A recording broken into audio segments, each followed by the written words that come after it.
ଖୋର୍ଦ୍ଧା ଜିଲ୍ଲାର ବରୁଣେଇ ପାହାଡ଼ରେ ଅବସ୍ଥାନ କରିଛନ୍ତି ମା ବରୁଣେଇ। ଚାଲନ୍ତୁ ଆଜି ଜାଣିବା ମା ବରୁଣେଇ ବିଷୟରେ କିଛି ଗୁରୁତ୍ୱପୂର୍ଣ୍ଣ ତଥ୍ୟ।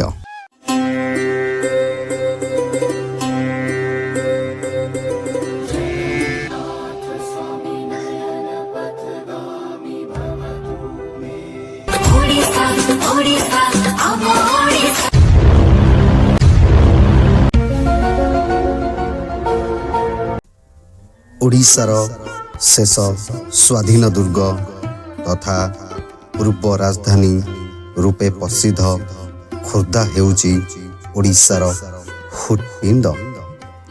ଓଡ଼ିଶାର ରାଜଧାନୀ ମନ୍ଦିର ମାଳିନୀ ଭୁବନେଶ୍ୱର ଖୋର୍ଦ୍ଧା ଜିଲ୍ଲାରେ ଅବସ୍ଥିତ।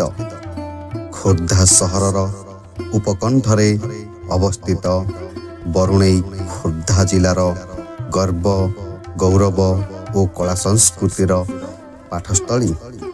ଭୁବନେଶ୍ୱରଠାରୁ ଏହାର ଦୂରତା ମାତ୍ର 30 କିଲୋମିଟର। ବରୁଣେଇ ଏକ ମନୋରମା ସ୍ଥାନ। ପାହାଡ଼ ଉପରେ ଦେବୀ ବରୁଣେଇ ମନ୍ଦିର ବିଦ୍ୟମାନ। ରାମାୟଣ ଓ ମହାଭାରତର ବରୁଣାବଚ ନଗର ଭାବେ ପରିଚିତ ଏହି ପାହାଡ଼ଟି ଏକ ବାରଣ ବା ହସ୍ତୀ ପରି ଦୃଶ୍ୟ ହେଉଥିବାରୁ ଏହାର ଅନ୍ୟ ନାମ ବରଣାବଚ ଅଟେ। ଏହା ଅପଭ୍ରଂଶିତ ହୋଇ ଏହା ବାରୁଣୀ, ବରୁଣେଇ, ବରୁଣେଦେଇ ଆଦି ନାମରେ କଥିତ। ଏହା ଏକ ପର୍ବତମାଳା। ପାହାଡ଼ଟିର ଦୈର୍ଘ୍ୟ 7 କିଲୋମିଟର ଓ ପ୍ରସ୍ଥ ପ୍ରାୟ 800 ମିଟର। ପାହାଡ଼ର ବିଭିନ୍ନ ଅଂଶ ଭିନ୍ନ ଭିନ୍ନ ନାମରେ ପରିଚିତ। ଏହି ପର୍ବତମାଳା ଦୂରରୁ ଶ୍ରୀ ଅକ୍ଷର ଭଳି ଦେଖାଯାଉଥିବାରୁ କେହି କେହି ଏହାକୁ ଶ୍ରୀ ଅକ୍ଷର ବରୁଣେଇ ପାହାଡ଼ ବୋଲି କହିଥାନ୍ତି। ବରୁଣେଇ ପର୍ବତର ଉତ୍ତର ଦିଗରୁ ପାଦଦେଶଠାରୁ ମନ୍ଦିର ପର୍ଯ୍ୟନ୍ତ ପାବଚ୍ଛମାନ ରହିଛି। ସିଧା 68 ପାବଚ୍ଛ ପରେ ବାମ ପଟେ 9 ଓ ଦକ୍ଷିଣ ପଟେ 13ଟି ପାବଚ୍ଛ ଅତିକ୍ରମ କଲେ ମା ବରୁଣେଇ ଓ ମା କରୁଣେଇଙ୍କ ମନ୍ଦିର ପଡ଼ିବ। 304.8 ମିଟର ଉଚ୍ଚତା ବିଶିଷ୍ଟ ପାର୍ବଚ୍ଛର ପାଦଦେଶରୁ 45.72 ମିଟର ବା 150 ଫୁଟ ଉଚ୍ଚତାରେ ମନ୍ଦିର ଅବସ୍ଥିତ। ମନ୍ଦିରକୁ ଯିବା ପଥରେ ଦକ୍ଷିଣ ପାର୍ଶ୍ୱରେ ଏକ ଡାକ ବଙ୍ଗଳା 1974 ମସିହାରୁ ସ୍ଥାପିତ ହୋଇଅଛି। ବାମ ପାର୍ଶ୍ୱରେ ଝରଣା ଜଳ ଓ ପୁଷ୍କରଣୀରେ ଆବଦ୍ଧ। ପାବଚ୍ଛର ଅଭ୍ୟନ୍ତରରୁ ଏହି ଚିରସ୍ରୋତା ଝରଣା ଦେବୀଙ୍କ ନାଭିସ୍ଥଳ ଦେଇ ପାଦ ତଳକୁ ବୋହିଯାଇଛି। ଏହି ଝରଣାର ନାମ ଅଦଳକୁଣ୍ଡ।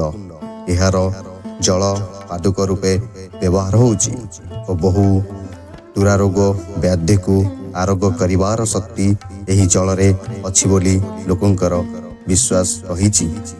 ମନ୍ଦିର ଆଭ୍ୟନ୍ତରରେ ଖୋର୍ଦ୍ଧା ରାଜାଙ୍କ ଯୁଦ୍ଧ ଦେବୀ ରୂପେ ପରିଚିତ ବରୁଣେଦେଇ ଓ କରୁଣେଦେଇ ଭଗ୍ନୋଦୟ ଧଳା ଓ କଳା ଶାଢ଼ୀ ପରିଧାନ ପୂର୍ବକ ପୂଜିତ ହେଉଛନ୍ତି। ମୁକ୍ତିଦୟ କଳା ମୁଗୁନି ପଥରରେ ନିର୍ମାଣ ଓ ସେମାନଙ୍କ ଉଚ୍ଚତା 18 ଇଞ୍ଚ। ସିଂହାସନ ଉପରେ ବାମରେ ବରୁଣେଇ ଓ ଦକ୍ଷିଣରେ କରୁଣେଇ ପଦ୍ମାସନ ବିରାଜମାନ। ଦେବୀ ବରୁଣେଇଙ୍କ ବାମ ହସ୍ତରେ ଡମ୍ବୁରୁ ଓ ଦକ୍ଷିଣ ହସ୍ତରେ ତ୍ରିଶୂଳ ରହିଛି। ନିମ୍ନସ୍ଥ ବାମ କଟଚିଠାରୁ ଭଗ୍ନ ଓ ଦକ୍ଷିଣ ହସ୍ତ କହୁଣୀଠାରୁ ଭଗ୍ନ। କଳା ପାହାଡ଼ ଓ କୌଣସି ଧର୍ମାନ୍ଧ ଯବନର ଆକ୍ରମଣରେ ଦେବୀଙ୍କ ହସ୍ତ ଭଗ୍ନ ହୋଇଥିବା ଅନୁମାନୀନ।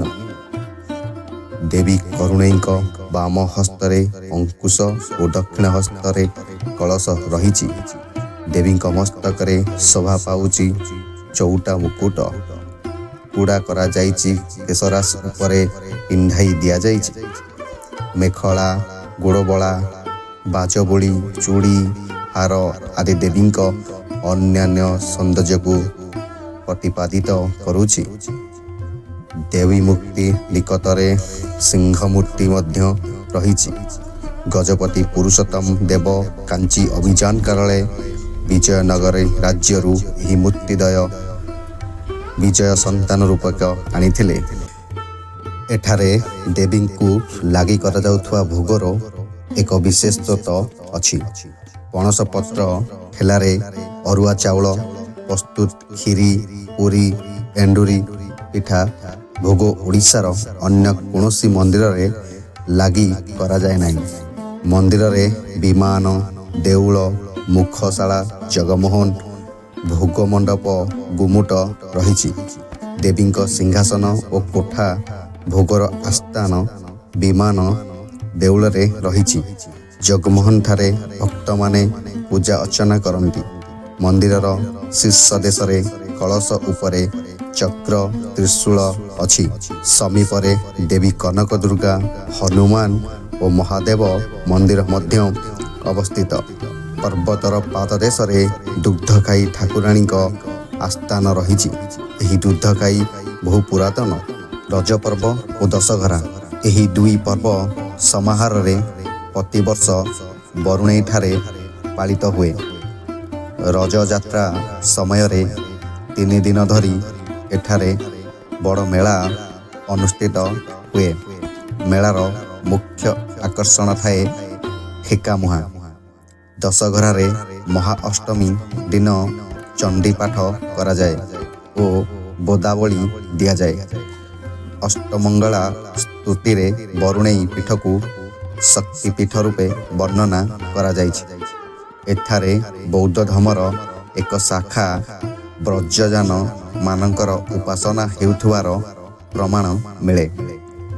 ଦେବୀ ବରୁଣେଇ ଖୋର୍ଦ୍ଧା ରାଜକୀୟଙ୍କର ଯୁଦ୍ଧ ଦେବୀ। ଏହି ପାହାଡ଼ର ଗଡ଼ ଖୋର୍ଦ୍ଧାରେ ରାଜାଙ୍କର ନଅର ଥିଲା। ଦେବୀ ବରୁଣେଇଙ୍କ ଆଶୀର୍ବାଦ ଲାଭ କରି ଏଠାରେ ଥିବା ପାଇକମାନେ ଯୁଦ୍ଧ ଆରମ୍ଭ କରୁଥିଲେ। ବରୁଣେଇ ପାହାଡ଼ରେ ରହିଛି ଐତିହାସିକ ଖୋର୍ଦ୍ଧାଗଡ଼ ଓ ଅନେକ ଦର୍ଶନୀୟ ସ୍ଥାନ।